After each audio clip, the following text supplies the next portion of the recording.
Communiqué officiel numéro 022 de la réunion du Conseil des ministres de la province du Haut-Katanga du 26 novembre 2021. Sous la présidence de Son Excellence, Monsieur le gouverneur de la province du Haut-Katanga, l'honorable Jacques Kiabula Katwe, il s'est tenu ce vendredi 26 novembre 2021 la réunion du Conseil des ministres dans la salle de banquet du gouvernorat de province. 7 points étaient inscrits à l'ordre du jour, à savoir 1. Lecture et adoption de l'ordre du jour. 2. Lecture et adoption du compte-rendu numéro 010 de la réunion du Conseil des ministres du gouvernement provincial du Haut-Katanga du 23 novembre 2021. 3.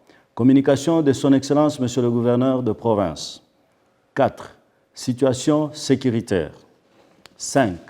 Analyse et adoption de l'arrêté provincial portant modalité de mise en œuvre de la gratuité de l'éducation de base et fixation des frais scolaires pour l'année 2021-2022. 6.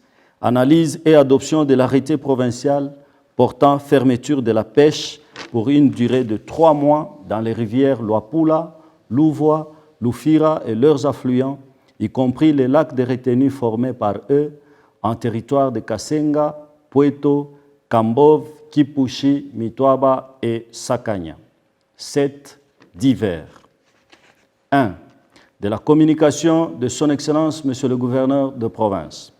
Dans sa communication, le chef de l'exécutif provincial a fait rapport au Conseil de sa mission d'itinérance qu'il a effectuée avec Monsieur le vice-gouverneur du 23 au 24 novembre 2021 dans les territoires de Sakanya.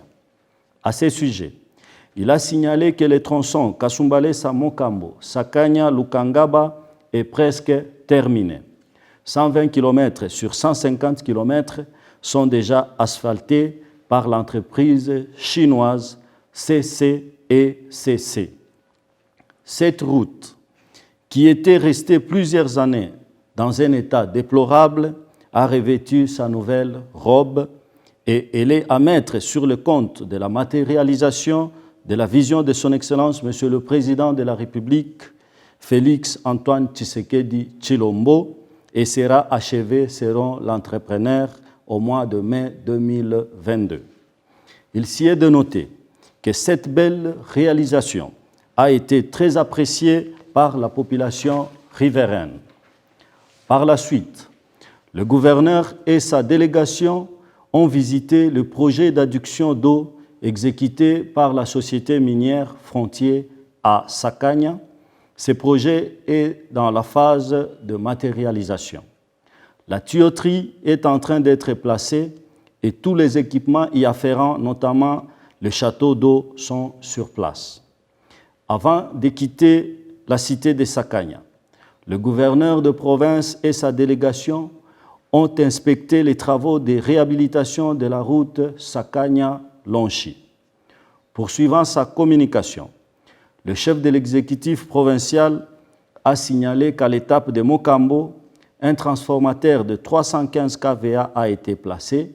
Le courant électrique a donc été immédiatement rétabli dans cette commune urbano-rurale. Par ailleurs, il s'y est de signaler que le gouvernement provincial avait promis en son temps de réhabiliter un terrain de football et une école qui avaient été endommagés. À ce sujet, après avoir visité les 2 sites, il a donné des instructions précises aux membres du gouvernement concernés qui l'accompagnaient de mettre tout en œuvre pour que ces 2 projets puissent aussi être réalisés rapidement. 2. De la situation sécuritaire.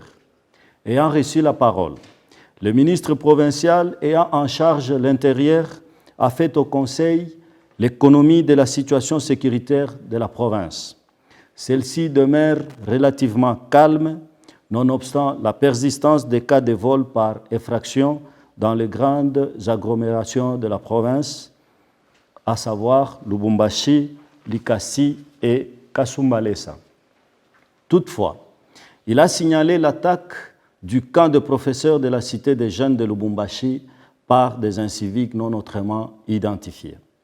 Pour clore sa communication, le ministre provincial en charge de la sécurité a informé les conseils qu'un grave accident de circulation s'est produit au village Kawama. Un chauffeur a perdu contrôle et son véhicule a fini sa course dans une maison d'habitation. 3. Analyse et adoption de l'arrêté provincial portant modalité de mise en œuvre de la gratuité de l'éducation de base et fixation des frais scolaires pour l'année 2021-2022.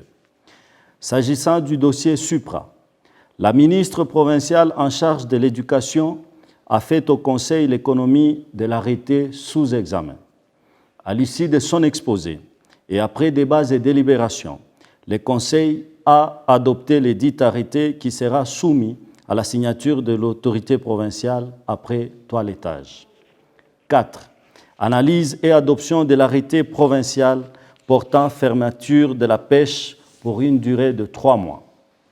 Ayant pris la parole, le ministre provincial en charge de la pêche a fait au Conseil la synthèse des principales dispositions de l'arrêté sous examen. Après débats et délibérations, le Conseil a adopté les dits arrêtés et qui sera, après toilettage, soumis à la signature de l'autorité provinciale. Commencé à 11h juste, la réunion a pris fin à 13h30. Je vous remercie.